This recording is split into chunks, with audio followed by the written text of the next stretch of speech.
Buenas a todos, bienvenidos a otro episodio de Psicoloca. En el episodio de hoy quiero hablaros de una reflexión. Esto es un tema realmente serio y de la verdad que es que creo que muchos no han querido o no han sabido darle la atención que merece. Y es un tema del que se me ha hablado muy poco durante mi carrera, no solo durante mi carrera, sino incluso después de la carrera. ¿De qué tema quiero hablaros? Quiero hablaros de la ética en psicología, del código deontológico del que se supone que nos regimos los psicólogos y de todas estas normas que deberíamos aceptar no porque son ley, sino porque sería lo más humano, lo que es el tratamiento con otros seres humanos. Y esto lo encuadro en una pregunta que me hago y que quizás os hago a vosotros también, de cuándo vamos a empezar a hacernos responsables nosotros los psicólogos. Y quiero desarrollar esta idea porque, como digo, creo que es algo muy serio y que en particular en la licenciatura de psicología que yo hice no se habló nada de ello. De hecho, pensando incluso en este tema, estuve pensando y reflexionando sobre esto y no sé si es algo que se debería mencionar desde el inicio de la carrera o más hacia el final. Al inicio podría pensarse que sería lo más correcto hablar de lo que es la ética o lo importante, pero creo que mucha gente al inicio, cuando comienza una carrera, está muy perdido en lo que significa esa carrera, en lo que tiene que estudiar, es todo como nuevo, y creo que se perdería el sentido, la importancia y la relevancia de lo que esto tiene, y creo que al final de la carrera sería el momento adecuado. En particular creo que sería muy bueno cuando se habla del practicum, o cuando estamos haciendo el practicum, que sería cuando, por lo menos en la licenciatura, era ese tiempo en el que estábamos activamente con mentores, con profesores que en clínicas, estábamos ejerciendo algún tipo de, tratamiento, terapia, en fin. Como digo, yo nunca tuve una asignatura de ética o de moral o de planteamiento ético o de código deontológico. Ni una. Sí es cierto que en algunas asignaturas, en especial relacionadas con clínica, con tratamiento de personas, sí es cierto que tuvimos algunos capítulos, quizás una lección, 2 como mucho, de lo que significa tratar a las personas y cómo deberíamos comportarnos, cómo deberíamos tratarla. Era algo como que se daba por sentado que tendríamos que saber, que teníamos que comportarnos de una determinada manera porque éramos responsables del tratamiento de esa persona.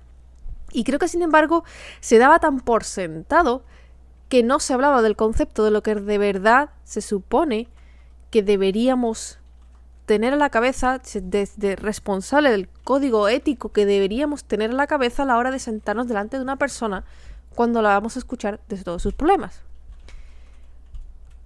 Solo recuerdo una charla que tuvimos de un par de horas que una psicóloga del Colegio de Psicólogos de Sevilla, creo que era la directora o alguien, no sé, no recuerdo exactamente, no me acuerdo su nombre, que vino a dar una charla de un par de horas y recuerdo además que esa charla valía créditos de libre configuración, así que mucha gente asistió a esa charla no porque le interesase el tema, sino porque daban algo por ir a un par de horas a ese tema. O sea, entonces creo que por eso nos apuntamos tantos y creo también recordar, o por lo menos la sensación que me dio, por supuesto, era que esa charla en realidad era una especie de venta de lo que es el Colegio de Psicólogos de Sevilla. Es decir, era como decir, oh, esto es muy importante, estas son las cosas que obtenéis si os colegiáis, hay que colegiarse para trabajar como psicólogo en España, por lo menos.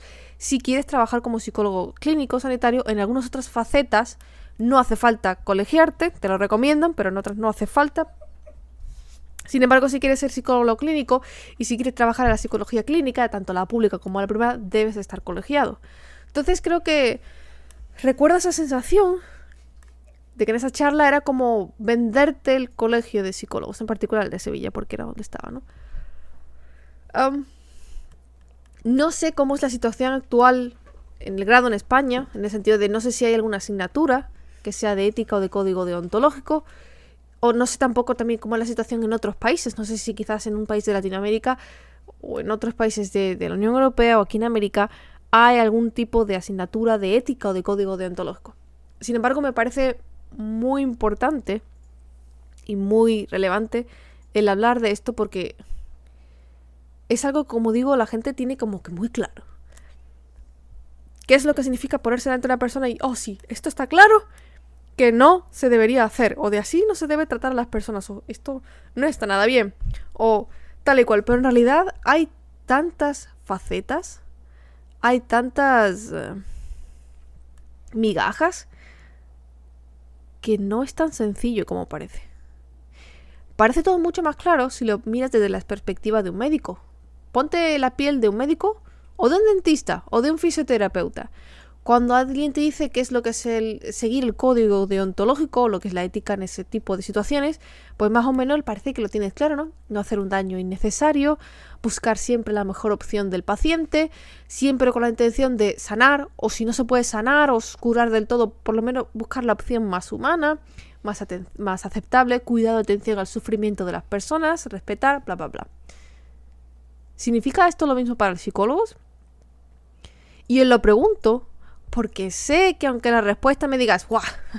Miriam, por favor, tú eres tonta, pues claro que significa lo mismo. ¿Qué va a pasar? ¿Que los psicólogos queremos herir a las personas o hacer daño a las personas? Mi respuesta, me encantaría decir, es que no, obviamente, los psicólogos no queremos hacer daño a nadie, queremos siempre lo mejor de las personas. Y muchas de las cosas que cuando alguien me pregunta, ¿tú por qué quieres ser psicólogo? Muchas veces respondían, oh, porque quiero ayudar a la gente, me gusta ayudar a las personas, sé escuchar muy bien y me gusta ayudar. La verdad, siempre me pareció una respuesta un poco falsete, pero eso es opinión personal mía. Eso es como cuando alguien, aquí un poco paréntesis, cuando alguien pregunta, ¿tú por qué quieres ser médico? Oh, porque me gusta curar a las personas. Yo quise ser médico, quería ser doctora hace mucho tiempo cuando era pequeña y nunca la razón por la que quería ser médica o doctora no era por curar a las personas. Momento de confesión. Mi razón ulterior era porque quería conocer cómo funcionaba el cuerpo humano. Y la razón por la que me gustó la psicología no era porque, oh, voy a curar a las personas, voy a ver en su cabeza qué es lo que están pensando y qué es lo que están haciendo, lo que están haciéndoles sufrir y tanto dolor, y voy a darles esa paz mental, ¿no? Quizás no física, pero sí mental, ¿no? Para mí ser psicóloga no era eso. A mí la psicología me llamó la atención porque era una forma de entender las relaciones con otros seres humanos de una perspectiva que nunca me la había planteado. Mi intención última seguía siendo la de saber más. Yo nunca tuve esa idea de sanar a las personas. No. No es que no quiera ayudar a la gente, si puedo ayudar a alguien lo hago, pero ¿cómo se dice? Mi última motivación nunca fue sanar a nadie, sino conocer. Siempre ha sido la curiosidad. Que la curiosidad ya sabéis que mata al gato, así que espero que nunca pase. Pero para que entendáis a dónde vengo con eso de que siempre me ha parecido un poco falsete eso de decir, porque yo quiero curar a las personas o sanarlas, no quiero ayudar a alguien, hacerlas sentirse mejor. Que no digo que no pueda ocurrir, que mucha gente que tenga ese sentimiento. Pero siempre me pareció que era falso. No sé, me pareció muy falso en muchas ocasiones. En fin, como digo, parece ser que esto como que es muy claro cuando hablamos de los profesionales sanitarios, de médicos, dentistas, fisioterapeutas, enfermeros. Pero cuando te pones en el plan de los psicólogos, especialmente si eres psicólogo y sabes de lo que hablo, o por lo menos tienes una idea de lo que digo, de lo que voy a decir después en particular, quizás no esté tan claro. Porque hay muchas cosas que están turbias, que están muy mezcladas y que hace que la situación sea bastante más peliaguda en el tema de los psicólogos. Por eso, primero lo que quiero hacer, si me lo permitís, me gustaría leeros unos cuantos artículos del código deontológico que ofrece el Consejo General de Colegios Oficiales de Psicólogos de España. Y lo digo porque quiero tener una base, que conozcáis una base de algo que existe. Es un código deontológico que existe, que está pues en la ley y que creo que ¿cómo dice aquí? Lo estoy leyendo y creo que la última vez que modificaron o que lo aceptaron es el 2010. Y es algo que está ahí, es algo un documento legal por el que se supone que toda aquella persona, todo aquel psicólogo que se inscriba en el colegio general, en el colegio oficial de psicólogos, tiene que seguir este código deontológico. Quería leeros en particular no todos los artículos porque hay como 30, 40, quiero leeros solo unos pocos de los principios generales en los que está basado el código deontológico de psicólogos. ¿Por qué quiero quiero leeros y que lo conozcáis? Para que tengáis esa base, porque luego os voy a hacer una serie de preguntas, vamos a reflexionar sobre una serie de preguntas y situaciones para que veáis a qué me refiero con que la situación no está tan clara y hay mucho que hacer. Y mucho que hacer en el sentido de reflexionar sobre este tema y por lo menos cada uno que llegue a sus propias conclusiones de ver que la cosa está no del todo resuelta, ¿no? Entonces, como digo, me lo voy a permitir, voy a leeros estos principios y voy a comentarlos, ¿no? Principios generales, el artículo 5 en particular dice: el ejercicio de la psicología se ordena a una finalidad humana y social que puede expresarse en objetivos tales como el bienestar, la salud, la calidad de vida, la plenitud del desarrollo de las personas y de los grupos en los distintos ámbitos de la vida individual y social. Puesto que el psicólogo no es el único profesional que persigue estos objetivos humanitarios y sociales, es conveniente y en algunos casos es precisa la colaboración interdisciplinar con otros profesionales sin perjuicio de las competencias y saber de cada uno de ellos. Es decir, los psicólogos deberíamos tener una finalidad que es el bienestar, la salud, la calidad de vida y la plenitud de cualquier persona, sea grupo o individuo que tratemos, y que como esto no es algo único, que solo los psicólogos aspiran, sino otras profesiones como médico, un doctor, también aspira a ello, que no debería haber peleas entre los médicos y los psicólogos, sino que siempre deberíamos aspirar por una colaboración para siempre pensar en lo mejor para el paciente.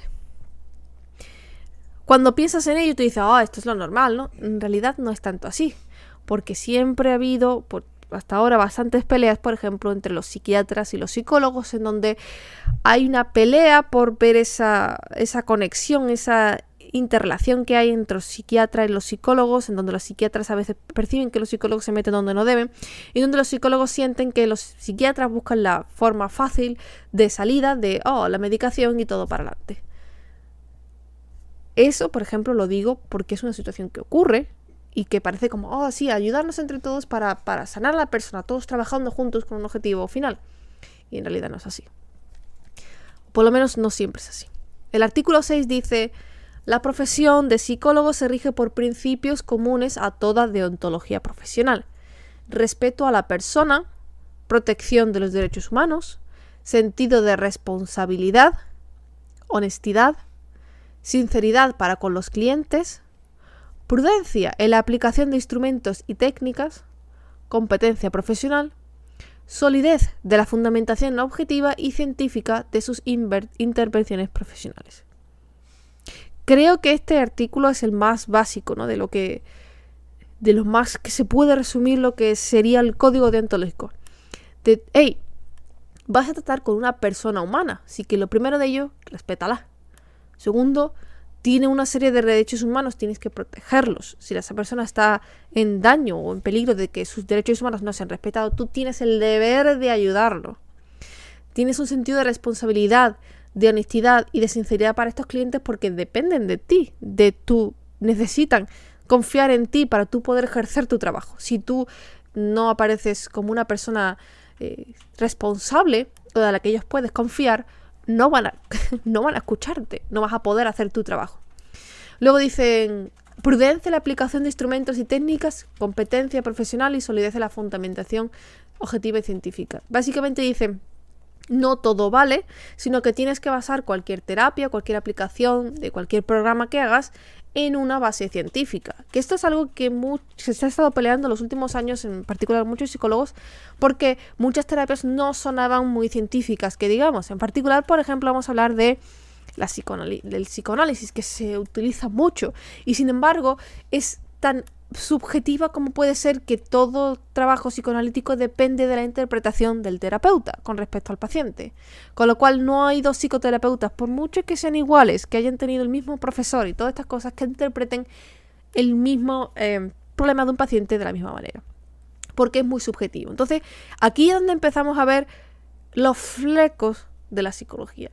La psicología tiene muchos tratamientos, muchas formas de intervención que son científicas, que están amparadas por investigaciones científicas, y tiene otro tipo de instrumentos, otro tipo de técnica, otro tipo de cualquier cosa que no están tan amparados por investigación científica, porque se basan en algo tan subjetivo como es que la interpretación del terapeuta por encima de todas las cosas. Y esta es una de las cosas, como digo, que es lo que más afecta al fleco, vamos a decir, uno de estos flecos de la psicología, que en muchas ocasiones depende de la decisión del psicólogo. Podemos decirse, entonces entra aquí la responsabilidad del psicólogo de tomar una decisión que se supone que es lo mejor para el paciente, pero a veces no es así, porque a veces no depende de si es lo mejor o lo peor para el paciente. A veces lo que depende es de lo que sabe o no sabe el terapeuta.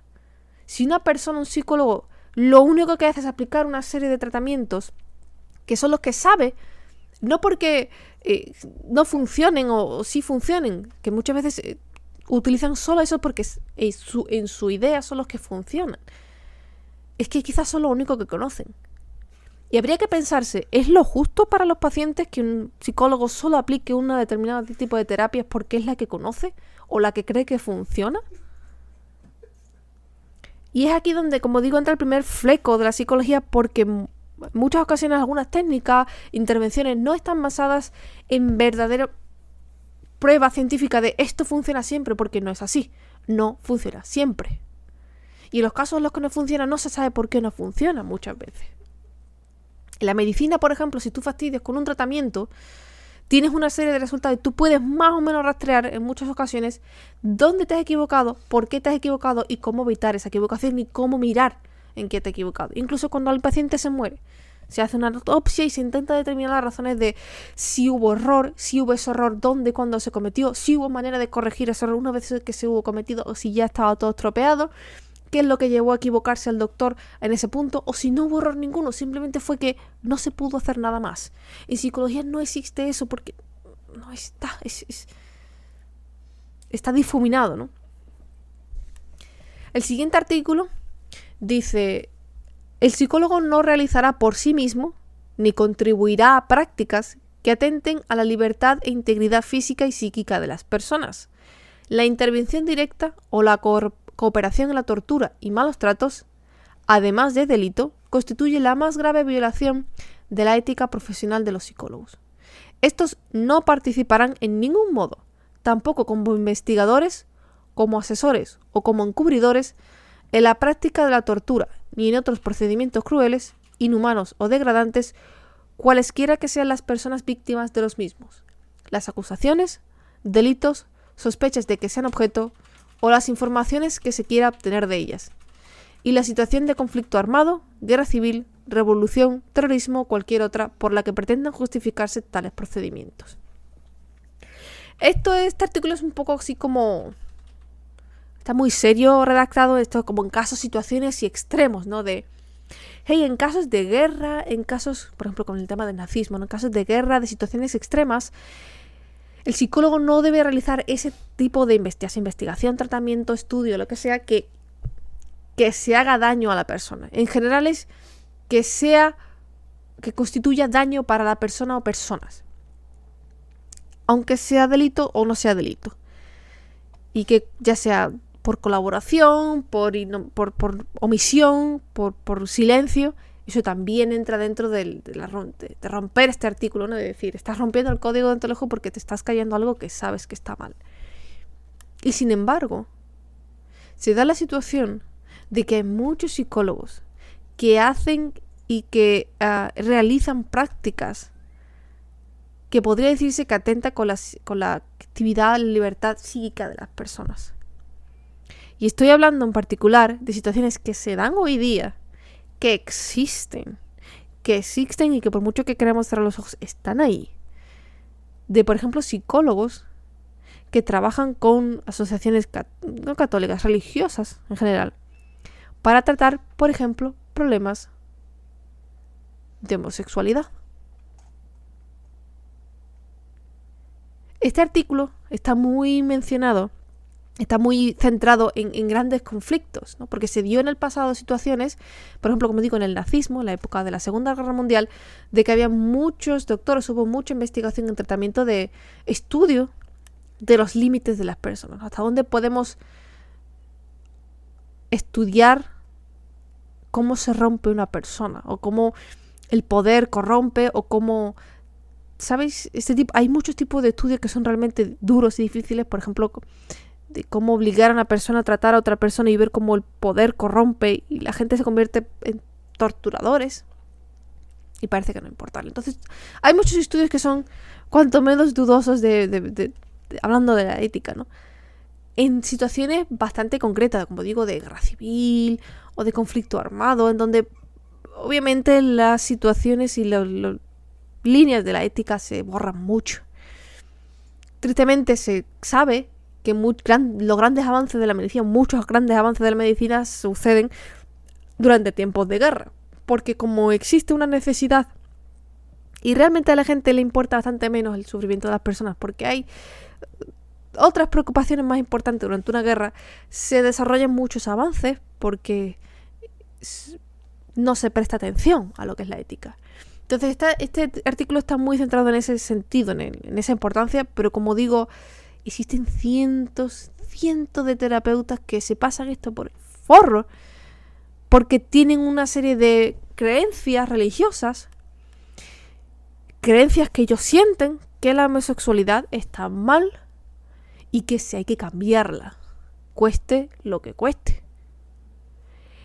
Y esas personas, esos terapeutas, hacen daño porque hacen daño a la gente, hacen daño a sus pacientes, bajo la premisa de que están pensando lo mejor para ellos, es decir, pensando que bueno, torturarlos un poquito, no torturarlos, sino que hacerlos sufrir ahora es una manera de salvarlos después.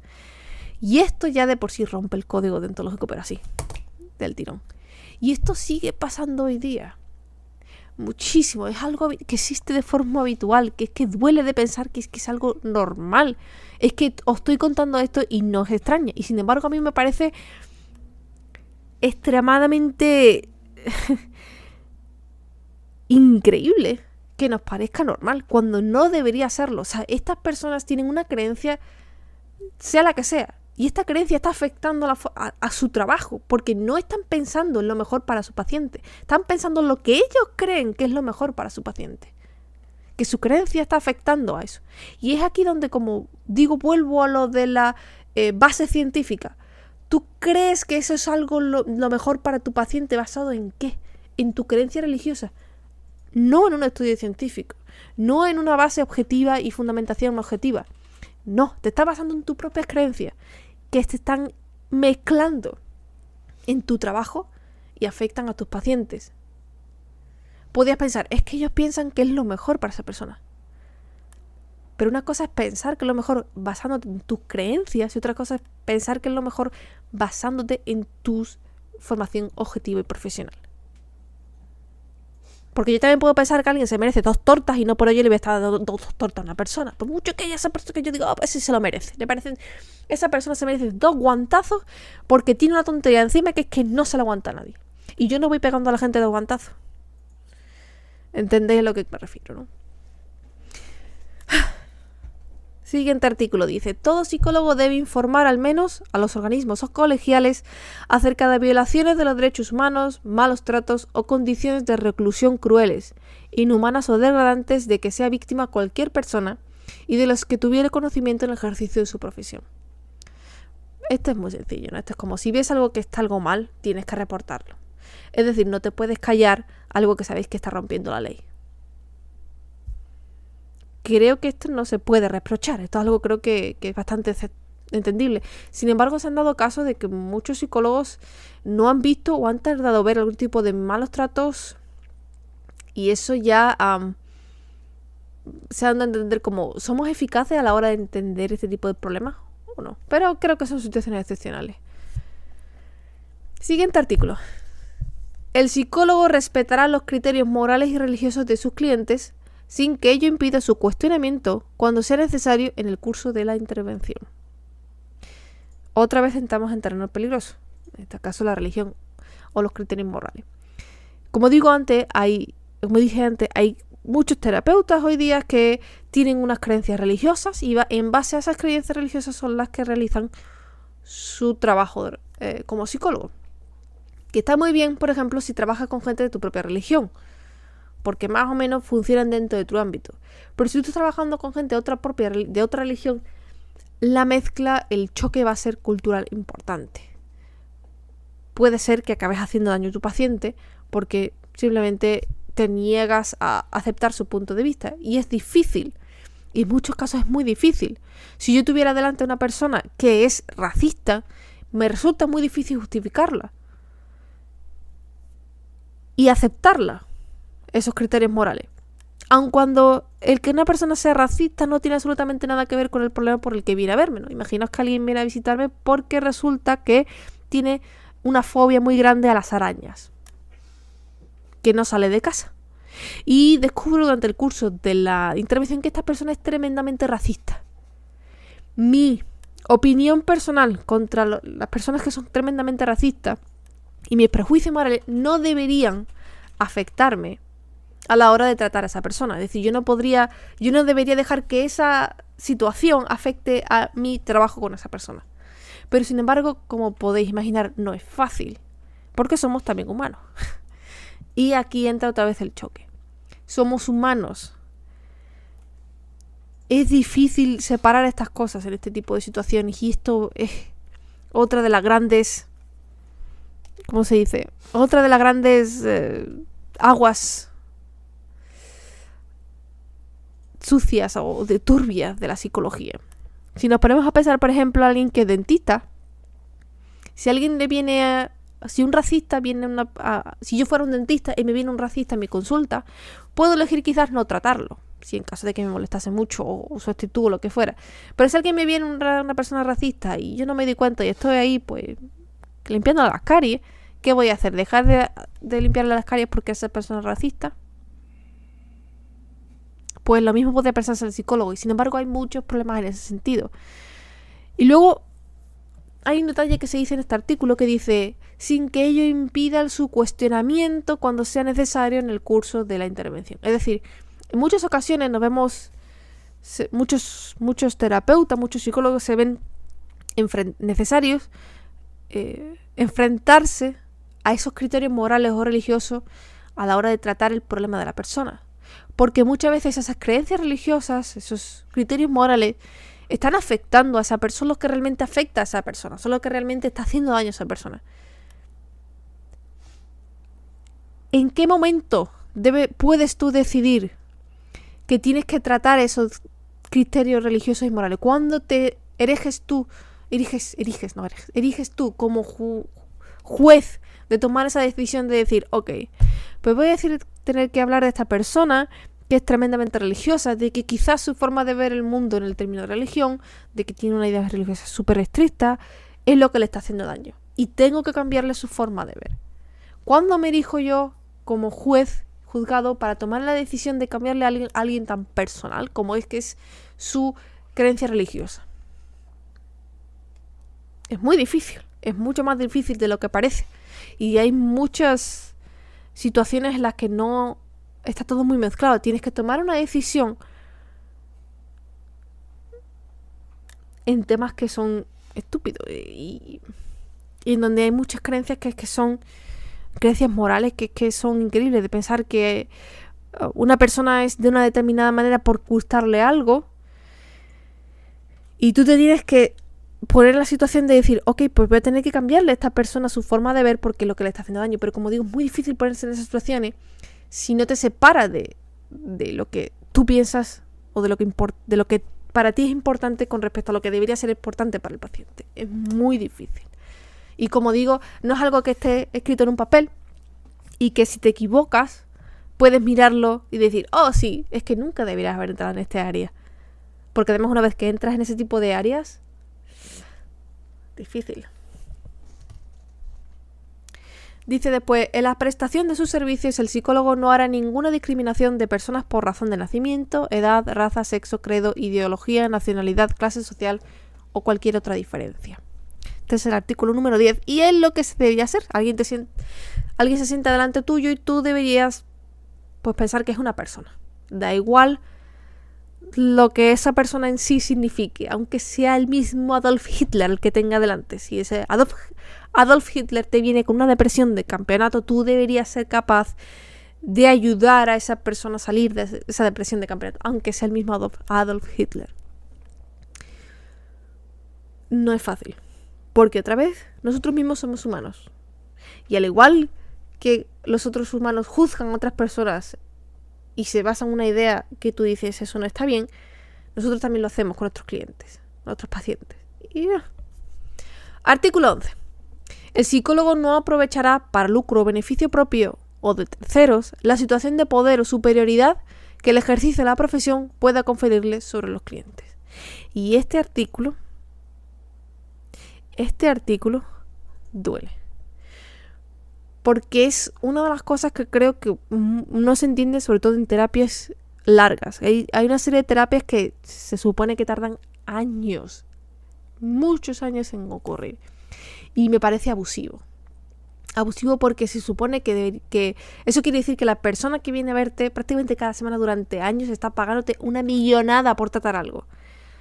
Y existen esas terapias que no, se puede tardar como 5 o 6 años. ¿5 o 6 años? ¿Me estás diciendo que alguien te va a pagar por 5 o 6 años? Es que pensadlo así. Imaginaos que tienes un dentista que te dice, oh no, sí, te voy a poner aparato de dientes y te va a tardar 10 años en corregirte los dientes. Tú dices que yo voy a tener 10 años en mi boca un aparato de dientes. Un bajón para ti. Yo me voy a otro dentista que me diga, no, esto va a durar X tiempo, esto es lo que va a tener, si más o menos tal. 1 o 2 años como mucho. Porque tú no quieres tener un aparato de dientes para el resto de tu vida. Tú quieres hacer esa cosa que quieres corregir y luego que te lo quite cuanto antes. Pues esto es igual. Y sin embargo, hay muchas terapias que hoy día abusan de este sistema. Sobre todo en sitios como aquí en Estados Unidos, que es increíble lo que se abusa de la gente para sangrarle el dinero de ellos o del seguro durante meses y años. Y me parece estúpido, abusivo, y existe. ¿Por qué? Porque se supone que es lo mejor para la persona cuando no debería ser. Porque esa es otra. Hay tantos tratamientos diferentes en función de el tipo de terapia que haga la persona, ya bien sea cognitiva, ya sea comportamental, psicoterapia, que otro tipo de terapia mixta, con medicación. Hay muchos tipos de terapias y como digo, en psicología no existe esa idea tan objetiva y científica como puede haber en la medicina de si tienes esto se trata de esta manera o hay este tipo de determinadas tipo de acción. Psicología no es exactamente así. Y eso hace que mucha gente abuse de esto. Y sucede diario. Es que las chorradas que he escuchado. Sobre todo ahora que están empezando a salir ese tipo de terapias alternativas.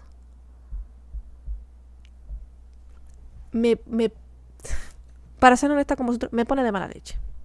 Porque ese tipo de terapias alternativas abusan de las personas. Abusan de las personas, porque es que no puedo decirlo de otra manera, abusan de ellas, para beneficio personal, para lucro o por lo que sea. Y me pone muy mala leche porque no están pensando en la persona, están pensando en que, sí, yo sé de lo que hablo. El siguiente artículo dice, especialmente en sus informes escritos, el psicólogo será sumamente cauto, prudente y crítico frente a nociones que fácilmente degeneran en etiquetas devaluadoras y discriminatorias del género normal, anormal, adaptado, inadaptado o inteligente deficiente. Esto me parece un poco estúpido este artículo porque es como hablar de policorrectismo cuando tenemos literalmente un manual que dice qué es lo que es conducta normal y qué es lo que no es conducta normal. Me parece estúpido. Este artículo me parece evidentemente estúpido.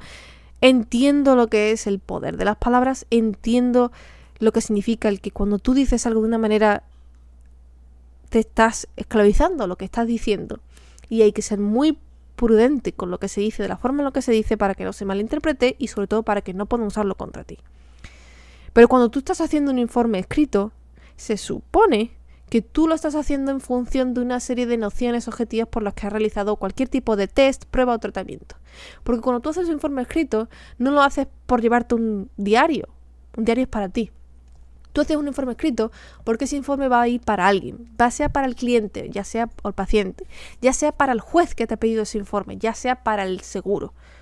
Para cualquier tipo de situación tú haces un informe y lo haces escribiendo claramente el cómo y por qué de algo. Y eso implica que si tú haces una cosa, el cómo y por qué, tienes que escribir por qué, en qué circunstancias existe, qué es atenuante, qué no es atenuante, y qué es lo normal y qué es lo anormal, qué es lo que no es común. No se trata de decir, sí, esta persona es deficiente mental.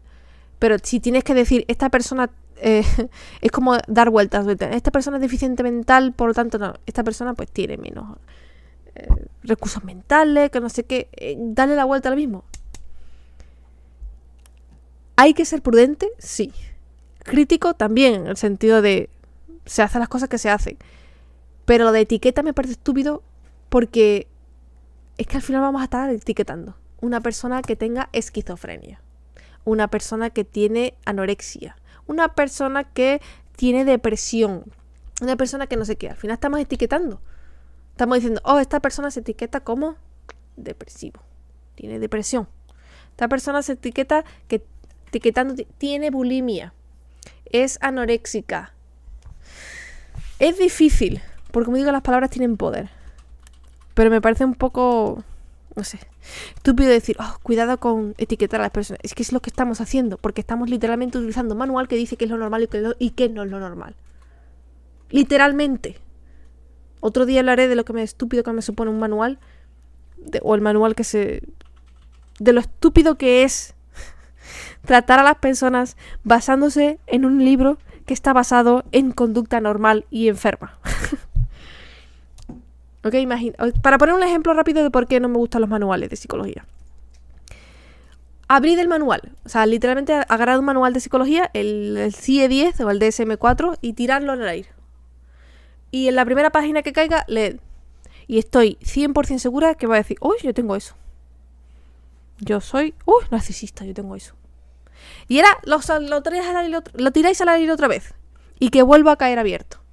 Y ve otra cosa random. Yo tengo eso también. Yo soy bipolar. Y es que ese tipo de manuales está basado en conducta anormal. Y está escrito de tal manera que todo el mundo tiene de todo. Es increíble, o sea. En fin. Como digo, ya lo veré. Pero de las etiquetas y esas cosas es que me parece estúpido y muy hipócrita decir no hay etiquetas cuando literalmente tú estás agarrando un manual diciendo esta persona encaja en este criterio, con lo cual tiene esto. Que es igual que lo que se hace en medicina. Esta persona tiene neumonía. Mira, aquí lo dice, neumonía, porque ha dado positivo en este tipo de pruebas y tiene este tipo de síntomas. ¿Qué es lo que se hace? Se da este tratamiento porque tiene neumonía. Siguiente artículo. Nunca el psicólogo realizará maniobras de captación encaminadas a que le sean confiados los casos de determinadas personas, ni tampoco procederá en actuaciones que aseguren prácticamente su monopolio profesional en un área determinada. El psicólogo en una institución pública no aprovechará esta situación para derivar casos a su propia práctica privada. Y esto digo yo, que mentira, que esto pasa a diario, todos los días, en todos los minutos. Conozco mucha gente que trabaja en situaciones públicas, ejemplo, Universidad de Sevilla, que trata a gente y luego las envía a sus colegas o a esa misma persona. Dice, no, mira, yo no tengo tiempo para tratarte aquí, o esto es mejor que se vea en mi práctica privada. Y esto es y este artículo se lo pasan por el forro a diario. Porque es habitual decir, sí, mira, tú estás buscando un tipo de terapia cognitiva que mi colega tal lo hace en su clínica. Aquí tiene su número de teléfono. Porque es que así se basan en muchos casos cómo funcionan las recomendaciones de clínica.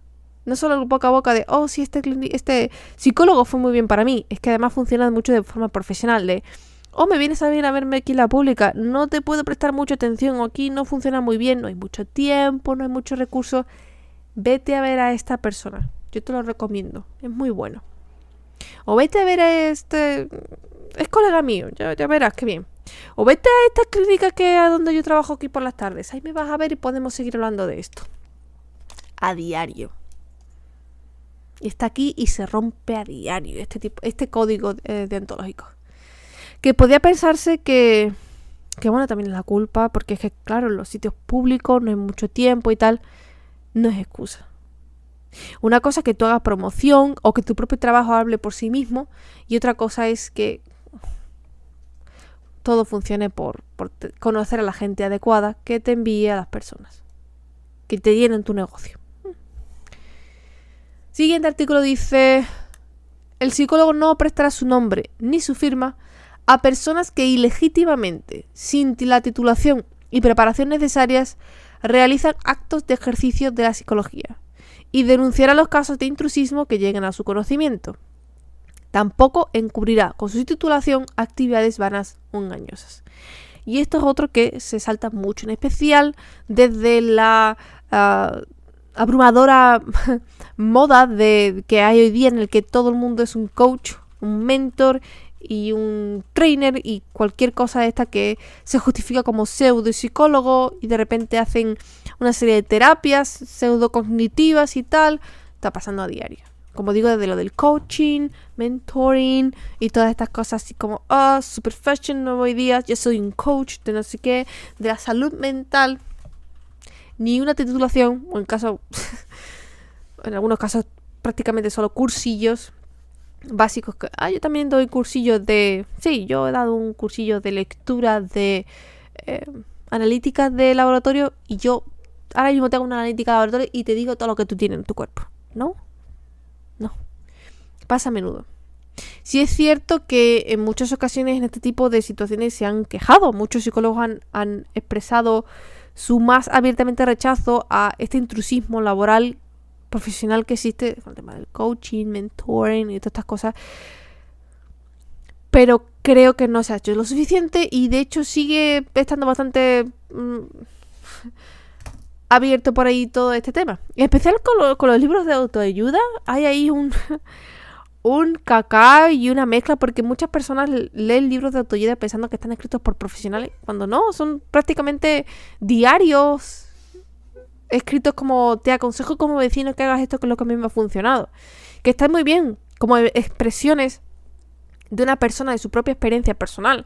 Pero cuando en este caso quieren ejercer como gurús, ya te estás metiendo en territorio que tú dices: cuidado, te estás metiendo, gurú, cuidado, no te estás metiendo. Bueno, te voy a dar mentoring para alcanzar el talento oculto de tu vida. Mira, a lo mejor es que te están engañando. Y ya entrando en el último artículo que quería mencionaros aquí, dice: cuando se halle ante intereses personales o institucionales contrapuestos, procurará el psicólogo realizar su actividad en términos de máxima imparcialidad. La prestación de servicios en una institución no exime de la consideración, respeto y atención a las personas que pueden entrar en conflicto con la institución misma, y de las cuales el psicólogo, en aquellas ocasiones en que legítimamente proceda, habrá de hacerse valedor ante las autoridades institucionales. Es decir, en donde a ti te dicen en un punto institucional, por ejemplo, trabajar en un sitio público, que tienes que hacer X cosas de determinada manera porque es lo más rápido que hay y los recursos que hay, el psicólogo en particular debería decir: pues no, así no se hacen las cosas porque no es lo mejor para el paciente, que se supone que es ante todo lo que deberíamos mirar, que es lo mejor para el paciente, aun incluso por encima de nuestros propios perjuicios o nuestras ideas morales, ¿no? Nuestra propia subjetividad. Sin embargo, como digo, esto es muy difícil por muchos motivos, porque queremos abusar del sistema de: oh no, mira, mejor te llevo esto a mi clínica y te trato en mi clínica pagándome tú 50 euros por sesión, en vez de aquí que dejar a ti, te lo cubro por la seguridad social. O el tema de, por ejemplo, de que, bueno, una persona pues tiene su propia subjetividad y eso le nubla a la hora de tratar a un paciente porque está en medio, se interpone como una cortina entre lo que es el tratamiento de terapeuta-paciente. Es muy difícil ser psicólogo y tener claro todo este tema porque hay mucho marido, ¿no? Y esto, como digo, voy a enlazar con las preguntas que voy a haceros ahora para que reflexionéis. Todo se supone que se debería hacer siempre pensando en lo mejor para los pacientes. Nadie entra, espero que nadie entra a trabajar como psicólogo o trabajar con otras personas, en especial el tema de terapia y demás, pensando en lo peor o en simplemente poner un parche y ya está. Sin embargo, ¿cómo saber cuándo y qué es lo mejor para ello? Porque no hay forma de saberlo, como dije, de forma tan exacta en otras disciplinas como fisiología. Si alguien es un fisioterapeuta y tienes un problema muscular, te va a dar una serie de ejercicios que te van a hacer pensando siempre en lo mejor para ti. Te puedes, por ejemplo, si tienes que hacer rehabilitación de un hombro, te puede doler porque tienes el hombro lastimado, tienes que hacerte una serie de ejercicios que te va a doler en el momento.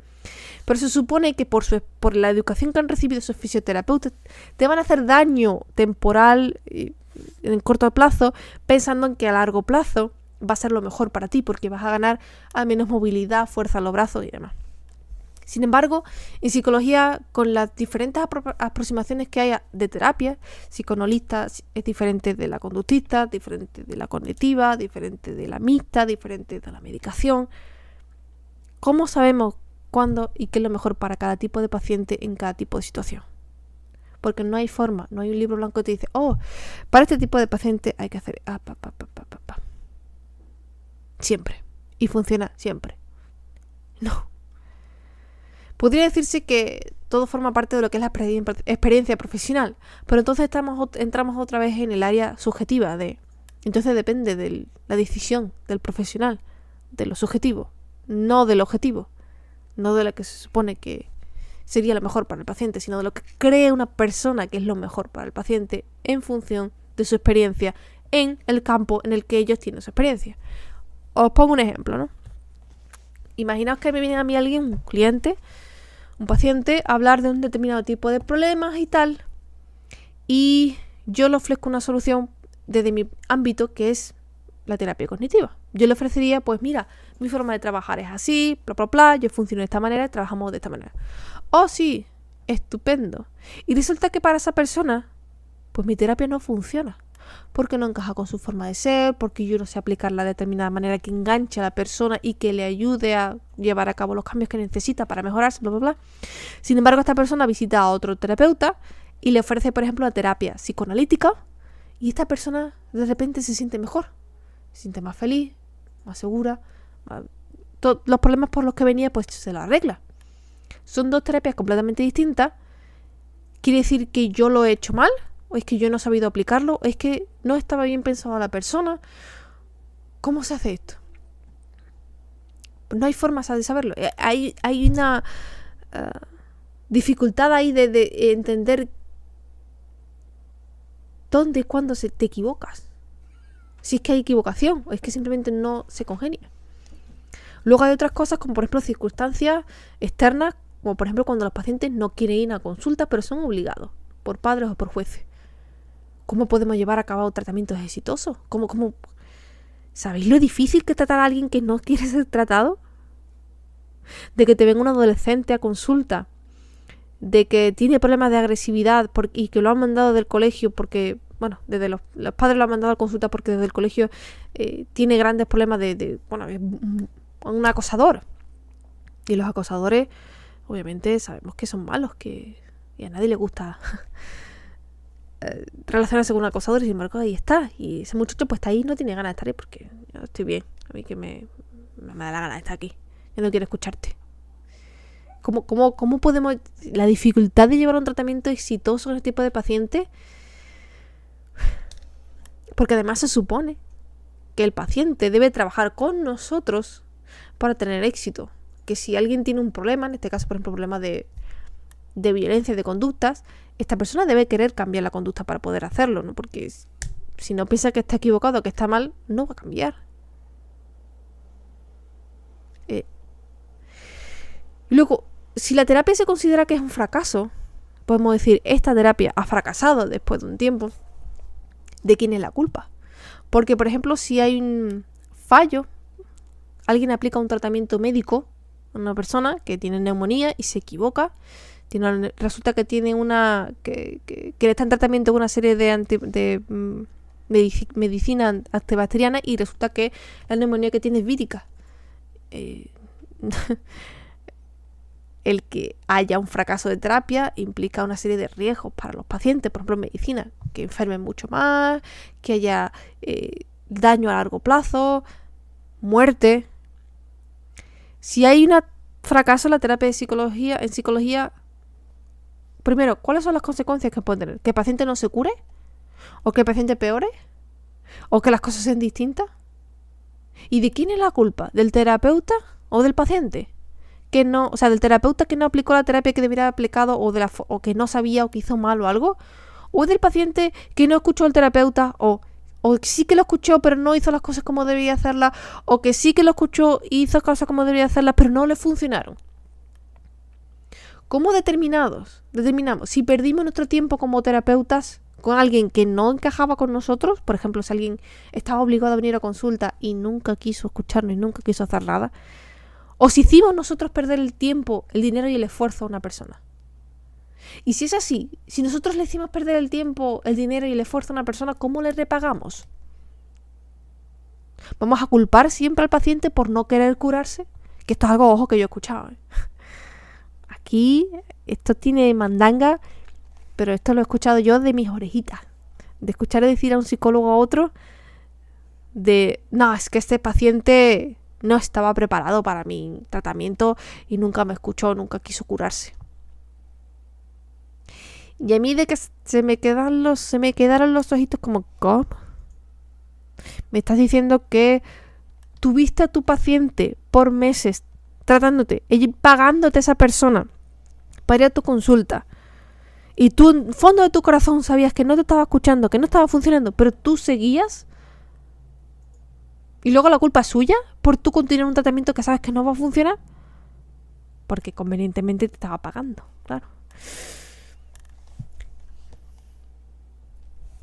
Y esto viene porque hay situaciones en las que muchas veces nos equivocamos. Hacemos las cosas mal y el paciente sufre. En casos concretos, como en el dentista, por ejemplo, hacemos las cosas mal, el paciente sufre y nos lo echan en cara. Y hay forma de saber que nos hemos equivocado. Que resulta que al hacer una limpieza bucal hemos hecho un problema mucho mayor y le hemos dado una infección a la persona. Esa persona nos puede ir a denunciar y nosotros tenemos que responder ante la ley. En psicología, como psicólogo, nadie te va a venir detrás diciendo: yo estuve 3 meses yendo a tu terapia, no me funcionó y me has hecho perder el tiempo. Y ahora estoy peor. No sucede eso. Se van a otro psicólogo y dicen: no pasa nada. Ya buscaré otro. Esto no funciona. Pero debería haber alguna responsabilidad en ese sentido de decir: oye, ¿por qué esto no funcionó? ¿Qué es lo que hemos hecho mal? ¿Qué es lo que no funcionó? ¿Y cómo no funcionó? Y es que esto solo sucede en casos extremos. Y aún así muchas veces ni eso. Como digo, hay cientos de terapias diarias en las que tratan a pacientes por ser homosexuales. Eso es una enfermedad. Y yo te voy a ayudar a curarte, a que tengas una mentalidad y una sexualidad sana. Y sin embargo, solo hay casos, si buscáis en internet, de casos en los que se ha condenado a un psicólogo, en los que se ha quitado la licencia y todas estas cosas, son casos extremos de abuso sexual, de abuso de dinero, de abuso brutales. Y sin embargo hay otros casos en los que hay pacientes que llevan años, décadas de su vida rotando de psicólogo en psicólogo porque no hay forma de que nadie de que les ayude, y ningún psicólogo se hace responsable de decir: sí, es que esta persona ya es la 4ª vez, soy el 4º psicólogo de una larga lista de psicólogos. No, es que no estaba preparada. ¿Cuándo vamos a empezar a hacernos responsables de los fallos que tenemos? De que si queremos que nos tomen en serio como una cosa seria, como algo de verdad que debería tenerse en serio, que para tratar a un paciente y de respetarlo como paciente, tenemos primero que entender que somos humanos, vamos a cometer errores, vamos a ser subjetivos y vamos a tener que tener en mente que no vamos a poder siempre ser objetivos, sino nuestros propios prejuicios y nuestros propios criterios van a afectar al tratamiento que hacemos. Tenemos que conocernos a nosotros en ese sentido para poder ayudar a la persona de la mejor forma posible. Yo, por ejemplo, quizás nunca sea capaz de tratar a alguien que sea un pedófilo, porque mi propio error mental me haría incapaz de ser objetiva ante una persona que sea pedófila. Es que no puedo. Y es algo que yo misma he llegado a esta conclusión porque no me he visto en esa situación, por suerte. Pero se da la situación de que compañeras mías han estado en tratamiento, ayudando a víctimas de abuso sexual, a niños en particular, y pensando en esas situaciones, hablando con esas personas, con estas compañeras que estuvieron trabajando con niños abusados sexualmente, niños 3 y 4 años. Hay muchos terapeutas que trabajan con niños y luego hay terapeutas que trabajan con pedófilos. Todos deberían tener, como se dice, el derecho a recibir ayuda si la piden. Si un pedófilo pide ayuda porque se encuentra en esa situación en la que pues tiene ese sentimiento, esos impulsos hacia niños, tiene el derecho de pedir ayuda y debería tener también el derecho de recibirla. Pero también tenemos que pensar si somos adecuados o no para eso. Yo, por ejemplo, no sería capaz, porque no creo que sea la persona adecuada para ese tipo de tratamiento, ese tipo de personas, por ejemplo. Quizás a niños yo sí podría ayudar porque me sería capaz de afrontar a esos casos. Pero con, por ejemplo, pedófilos, yo no me sentiría capaz de ponerme delante de un pedófilo y de distanciarme y de intentar ser objetiva. Es que no podría tener ese distanciamiento para decir, esta persona es una persona que merece respeto y tal. Y sin embargo se lo merecen, porque siguen siendo personas humanas. Pensemos mejor o peor de ellos, siguen siendo personas humanas. Tenemos que conocernos a nosotros y saber lo que significa ser responsable de cuánto tratamos a una persona. Que es algo que hace falta en los psicólogos. Perdemos el sentido de lo que es tratar con una persona que te viene a consulta desesperada, que es algo que muchas veces no nos damos cuenta. Una persona que va a consulta no va a consulta porque quiere. Una consulta va incluso porque quiere voluntariamente. Una persona va a consulta porque ya no puede más. Porque si sus problemas se solucionasen hablando con las personas, hablando con la vecina, se le quitarían los problemas. Y no es así. Y eso es algo que creo que no se enfatiza al enseñar lo que es ser psicólogo. Por lo menos clínico, psicólogo clínico. Cuando tratas con personas, cuando intentas ayudar a las personas. Pasa igual también cuando hay psicólogos tratando con adicciones. Tenemos una idea muy distorsionada de lo que son los adictos. Los vemos como... y siguen siendo personas que merecen nuestro respeto, nuestra atención, y si piden ayuda, nuestra ayuda. Si alguien te viene a consulta en esa situación, deberías ser capaz de ayudarlo dentro de tu propia objetividad. No podemos dejarnos cerrarnos a ello. Hay mucha gente que va a consulta con ideas muy tontas y los ayudamos. Hay mucha gente que viene a consulta con ideas muy serias y los ayudamos también, o deberíamos ser capaces de ayudarlos. Toda persona que viene a consulta merece tener una oportunidad seria. Y debemos hacernos responsables si sabemos o no vemos que no somos capaces de darle a esa persona esa oportunidad seria que merece. Esto debe plantearse en los colegios, en los estudios, en las clases de psicología. Es importante. Importa porque es lo que debería realmente hacernos pensar en las personas. Tenemos a alguien delante nuestra que pide nuestra ayuda. O que están obligados, que le han obligado a estar allí. Tenemos que pensar. Reflexionar esto nunca duele. Y como digo, es una situación muy peleaguda. Que se supone que es de sentido común, pero ya sabemos que el sentido común es menos común de los sentidos. Y que las cosas se dan por hecho, o que parece que está muy claro, y sin embargo después no lo es tanto. Porque somos humanos que tratamos con humanos. Y eso es lo que quería hablaros de hoy. Sé que ha sido un poco largo, quizás un poco confuso en algunos momentos, porque es difícil expresar en palabras las ideas que quiero comunicar, porque a veces todo está muy confuso. Hay situaciones en las que tú dices, oh, esto está mal, este psicólogo hizo mal.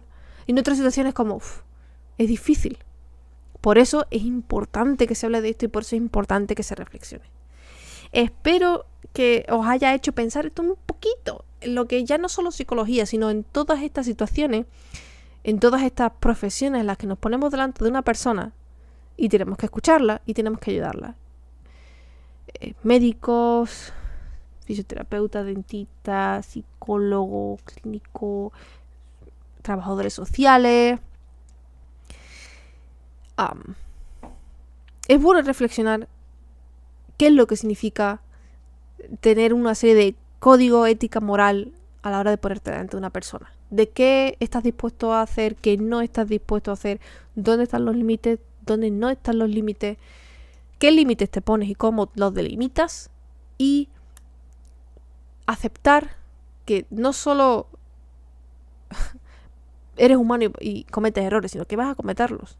Y cómo te vas a hacer responsable de esos errores que vas a cometer.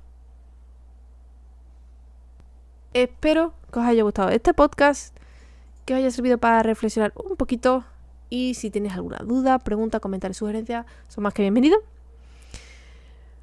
Nos vemos en el próximo podcast la semana que viene. Chao, chao.